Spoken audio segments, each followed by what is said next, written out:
Good afternoon. I'm Darren Bosik, Senior Methodologist with QuestBack, and I'm also a rabbit breeder. I didn't start that intentionally. I bought my kids a couple of rabbits several years ago, a boy and a girl. Things were going fine for, I'd say, about a year until the night of the infamous bunny booty call, when my daughter said she accidentally left the cages open overnight. And 28 days later, I became a rabbit breeder. I never knew that you can get about $80 per rabbit, so it's a pretty good business for them. They're still doing it every few months. I'm just a supplier. They're the distributor. I'm kind of like the Walter White of bunnies. Breaking Bad reference. Anyway, so as I said, I work for QuestBack. We are an enterprise feedback management software company, so we have over 5,000 clients globally that use our platform to gather feedback data, voice of the customer, voice of the employee, from multiple sources, obviously mobile, panel, communities, social media, all in one place. Here we go. So my topic today is integrating social media with mobile research. And I guess a shorter way to put that is just really two words: listen and act. So the listen part is the social media, and the act part, as we'll see, is the mobile research. So first, just a little brief kind of look back at history. About 100 years ago, at the turn of the 20th century, we were in the age of manufacturing, where companies like Ford and Boeing were really trying to understand mass manufacturing and the assembly line and really pushing products out into the marketplace. And then for about 60 or so years until 1960, when we entered the age of distribution, where it was all about creating efficiencies in the supply chain, where companies like Walmart and Toyota were all figuring out ways to make it cheaper and more effective to get the product to the customer. And then, within the last 20 years or so, we entered the age of information, where, we're really looking at companies like Comcast, Google, Amazon, really having these direct relationships with customers through the web and really helping their customers try to find what they need more effectively.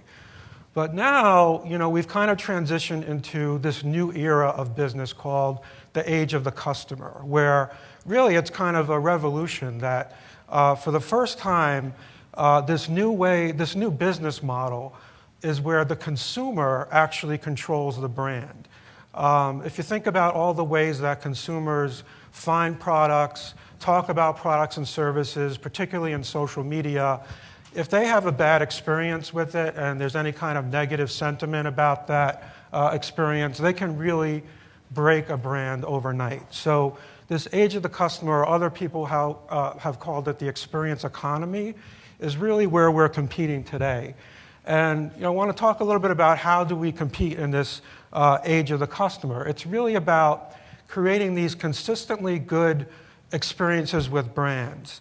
You think about a commodity like coffee. We talked a little about coffee earlier.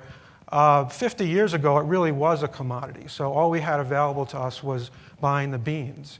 And then a little later on, the packaging got a little different. They ground the beans for us. They made it more efficient for us to brew. But nowadays, there's Starbucks, right? We go and pay $5, $6 for a cup of coffee, not just for the coffee, but for the experience of being there, the experience of kind of socializing and drinking the coffee while we're on our laptops or our iPods and iPhones, and really, the coffee's kind of become secondary. Or you have other companies that have revolutionized grocery shopping, like Whole Foods or Trader Joe's you might have near you. It's really kind of a new way of shopping for groceries, where you go into the store and the displays are very broadly spread out. The first thing you might see is the fresh fruit.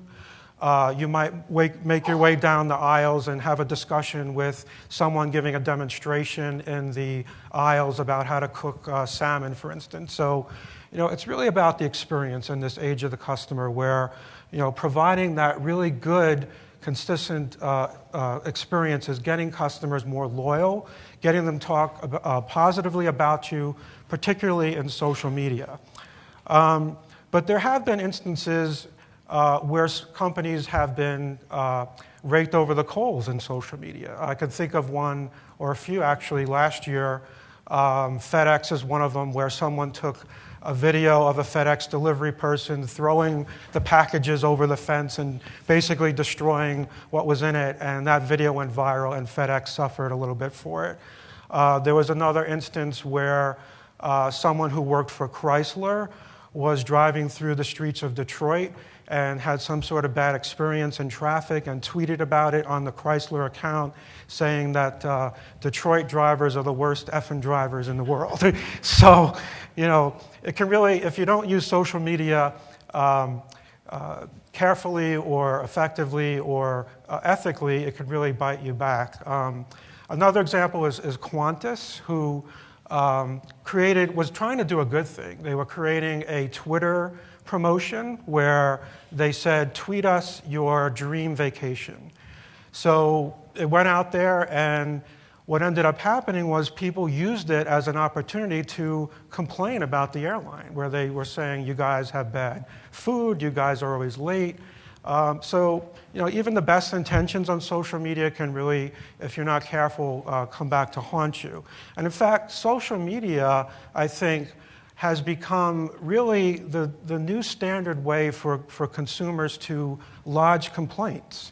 So if you think about the old 800 phone number for customer service, that's kind of really being supplanted by social media, where you go on the Facebook page nowadays to talk about a bad experience with the product or some sort of question you might have, and you're really not using the 800 phone number anymore. So, social media really has changed a lot in the way it's used, as well as the landscape. So now this is only 5 years ago. This is what's called the social media starfish. It was created by a guy named Darren Barefoot and Robert Sobel. It's in a book called Getting to First Base. And what it really illustrates back 5 years ago was the social media landscape for doing conversations across many different channels for many different reasons, such as uploading videos. So you see YouTube, the de facto social media networks like LinkedIn and Facebook are up there. But, a lot of them are out of business today. In only a few short years, in 2013, we've come to this.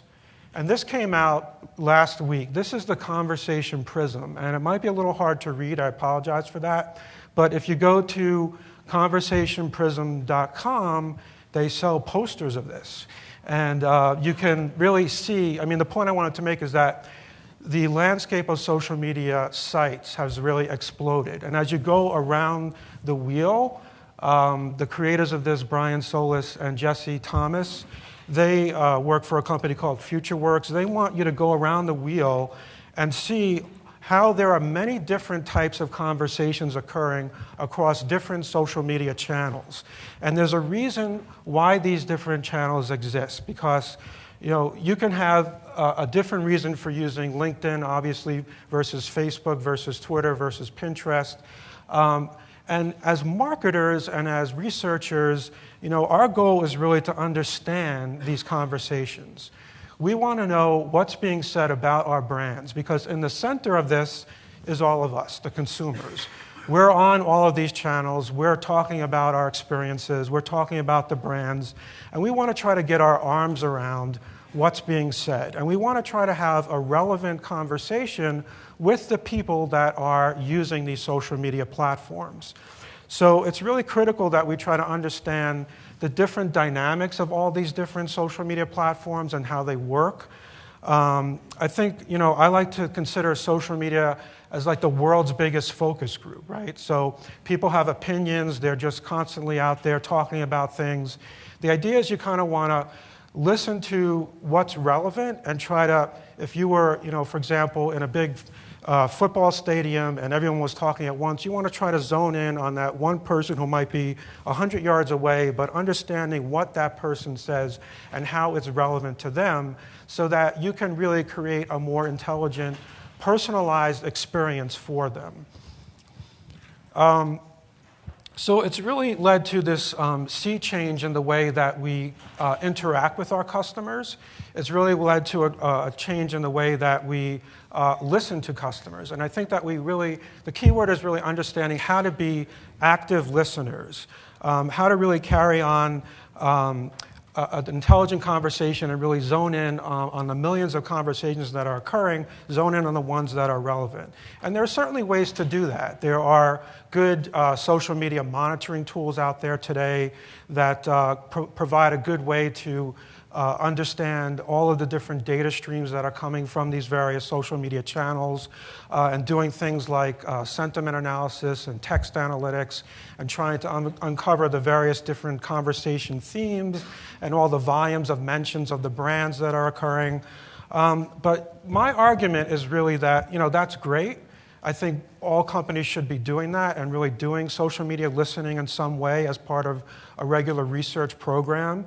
But my argument is that you really need to kind of micro-listen. You need to kind of zone in on the customers that matter and how they're using social media channels, and particularly loyal customers. So we want to understand who our loyal customers are, first of all.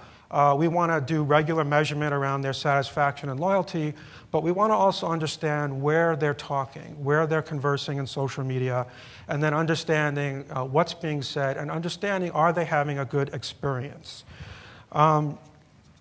So, to kind of illustrate what I'm talking about here, I want to kind of bring you through the methodology that at QuestBack we kind of take some of our customers through to get to this kind of micro-listening approach, and mobile is a part of this. So this is a fictional company called Big Sky.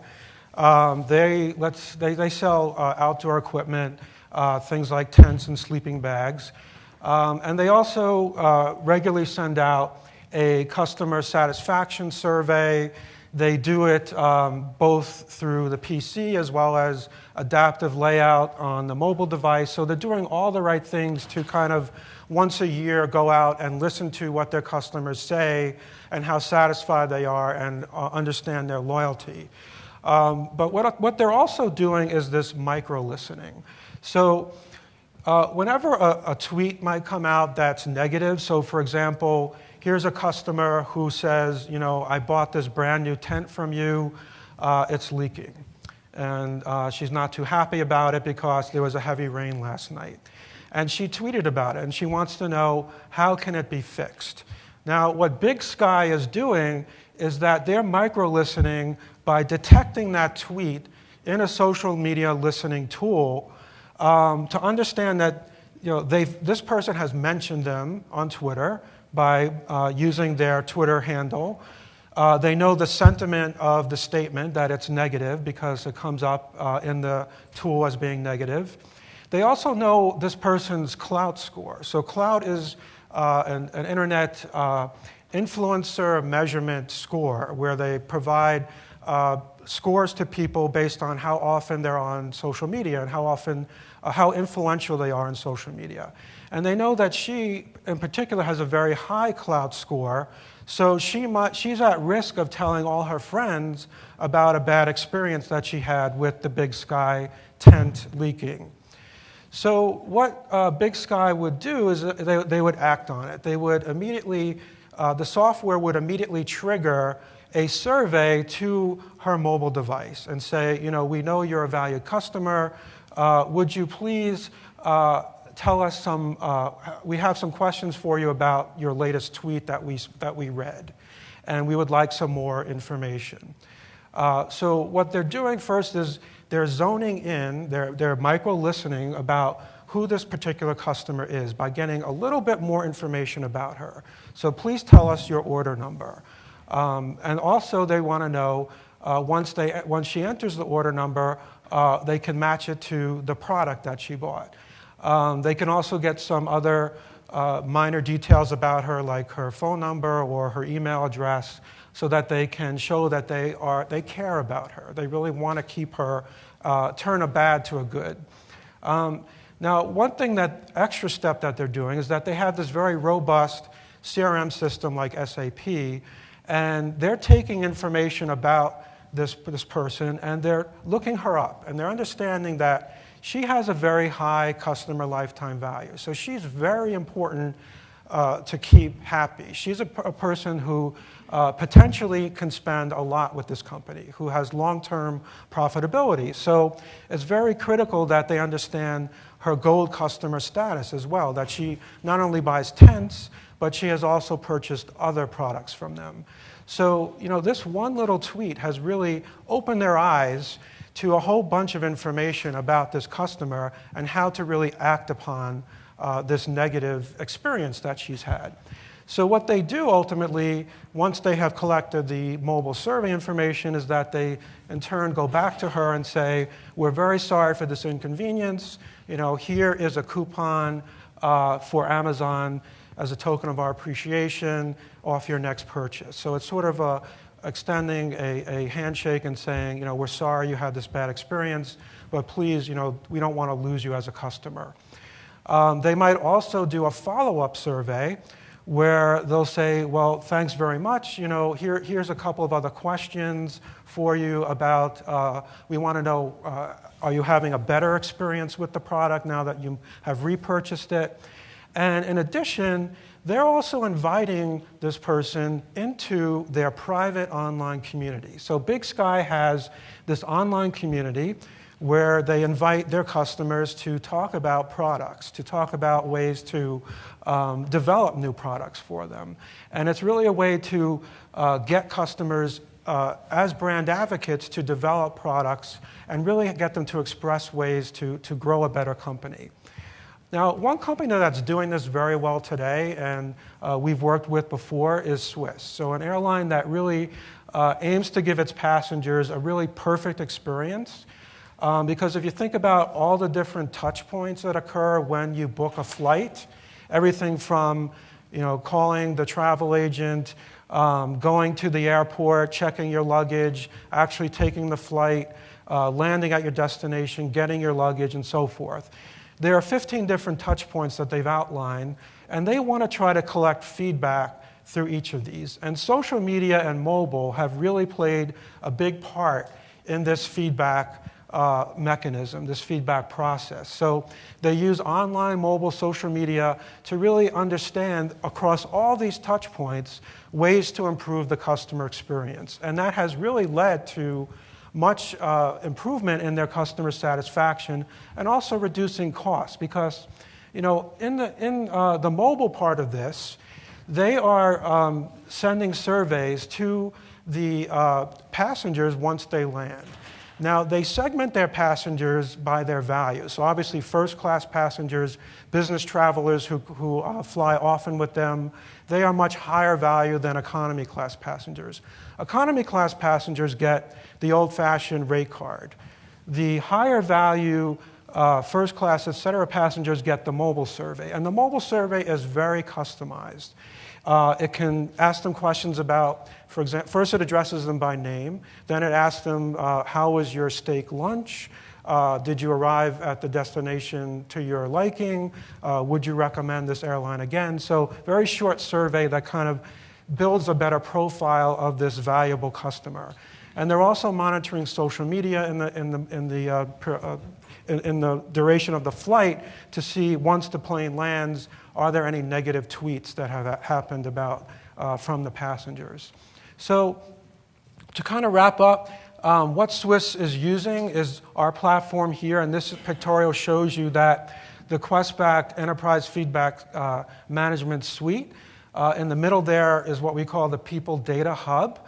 So that's where all of this individualized customer or consumer information is stored, and it's coming from all these sources that we talked about, mobile, community, social media, and the ability to also integrate a CRM system or an HR or ERP system so that you can blend the transactional data with all of the attitudinal data that you're collecting and really get a better profile and view of the customer and really help improve their experience along the way. So that's my presentation. Any questions?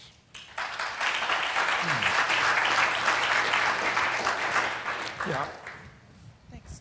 I was wondering if during the CRM looping, thinking about the Big Sky example, is there an opportunity for human interaction through some of those automations? Because I was struck by the fact that at no point did any of what you described actually answer her question about the leaky tent or provide her a direct replacement or that type of thing. So does it loop back into customer sat or customer service? I think I mentioned that they also try to collect her phone number or email, so they do make an effort, or you could make an effort to actually talk to the person if they wanted to. So there is that option to kind of intervene with a human interaction if you feel that this customer is very loyal. Obviously you want to keep them happy, so a phone call would be a good way to do that. So there is that option. Any more questions at all for Darren?